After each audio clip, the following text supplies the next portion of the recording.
নমস্কার বন্ধুরা, কাকলি রান্নাঘরে সকলকে স্বাগত জানিয়ে আজকে রেসিপি শুরু করছি। ভাজা পুলি। তার জন্য আমি আটা নিয়েছি, 300 গ্রাম আটা নিয়েছি, আদা বাটা আছে, আমি দুধ থেকে আমি চাশি তৈরি করে নিয়েছি জাল দিয়ে। এবারে কলাইয়ের ডাল রান্না করে নিয়েছি, দেখানো হয়নি বন্ধুরা। কলাইয়ের ডাল আমি 200 গ্রাম কলাইয়ের ডাল নিয়েছি। আমি এতে মশলা দিয়েছি আদা হাফ ইঞ্চি মতো আদা, আর 3টে কাঁচা লঙ্কা, আর 1 চামচ জিরে আমি বেটে ডালে দিয়েছি। ডালটা আমি রান্না করে নিয়েছি। এবারে আমি আটা দিয়ে আমি ডোটা তৈরি করে নিব। অল্প অল্প করে আটা দিব, এইভাবে আমি ডালের সঙ্গে আটাটা মিশিয়ে নেব।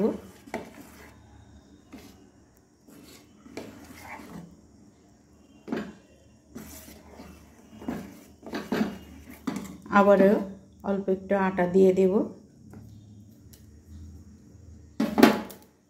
এইভাবে আমি মেশাতে থাকবো।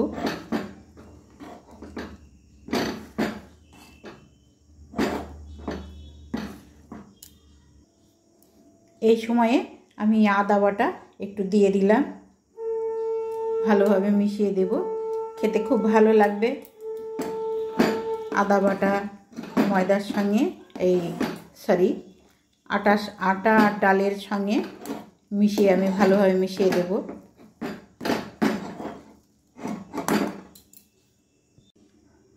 ডোটা তৈরি করে নিয়েছি। এবার 30 মিনিট মতো আমি ঢাকা দিয়ে রাখবো। আমি কলাইয়ের ডাল রেঁধে নিয়েছিলাম, আদা জিরে কাঁচা লঙ্কা আর লবণ হলুদ, অল্প পরিমাণে একটু হলুদ আর পরিমাণ মতো লবণ আর একটু চিনি দিয়েছিলাম। এই ডালটা রেঁধে নিয়ে আমি আটা দিয়ে ডোটা আটার সঙ্গে মিশিয়ে ডোটা তৈরি করে নিয়েছি। এবার আমি 30 মিনিট মতো ঢাকা দিয়ে রাখবো। এবারে 30 মিনিট পর আমি ঢাকা খুলে আটাটা আমি খুব ভালোভাবে আর একটু মেখে নেব। মেখে নিয়ে আমি পুলিগুলো তৈরি করে নেব। এই দেখুন খুব সুন্দর নরম হয়েছে। কলাইয়ের ডাল আর আটার ডোটা এমনভাবে তৈরি করে নিতে হবে, খুব শক্তও না আবার খুব নরমও না।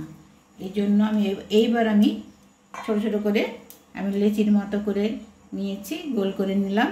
এবার আমি একটু হাতে ময়দা লাগিয়ে এইভাবে তৈরি করে নেব। এবার একটু চাশি দিয়ে দিলাম। মুখটা এমনভাবে বন্ধ করে দিতে হবে যাতে চাশিটা না বেরোয়। আবারও গোল করে নেব। এইভাবে একটা পুলির শেপ দিয়ে দিলাম।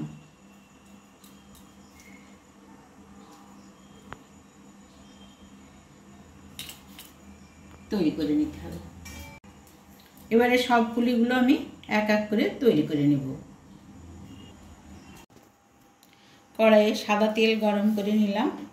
এবার আমি পুলিগুলো তেলে ভেজে নেব।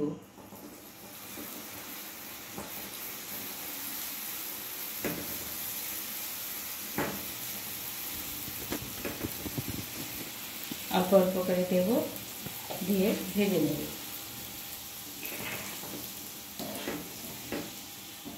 গ্যাসের ফ্লেম আমি মিডিয়ামে রেখে ভেজে নেব।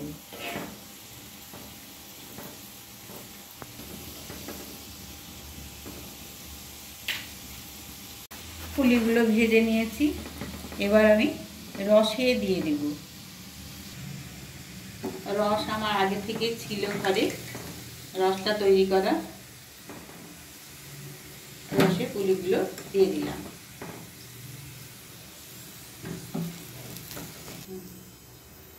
20-25 মিনিট মতো আমি রসে ভিজিয়ে রাখবো। তারপরে তুলে পরিবেশনের জন্য রেডি হয়ে যাবে। পুলিগুলো আমি ভেজে নিয়েছি, পুলি ভাজা আমার হয়ে গেছে।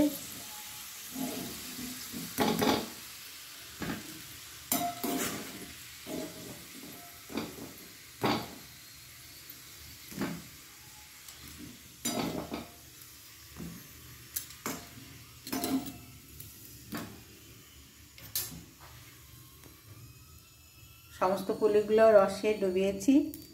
রসে ডোবানোর পর খেতে অসাধারণ লাগে। রস নিতে সময় লাগে 20-25 মিনিট মতো। এই দেখুন ভেতরে চাষি দিয়া। আপনারা এইভাবে করে খাবেন, ভালো লাগবে। যদি ভালো লাগে অবশ্যই আমার চ্যানেলটিকে একটা লাইক দেবেন, সাবস্ক্রাইব করে পাশে থাকবেন। সবাই ভালো থাকবেন, সুস্থ থাকবেন। আজকের মতো ভিডিও এই পর্যন্ত।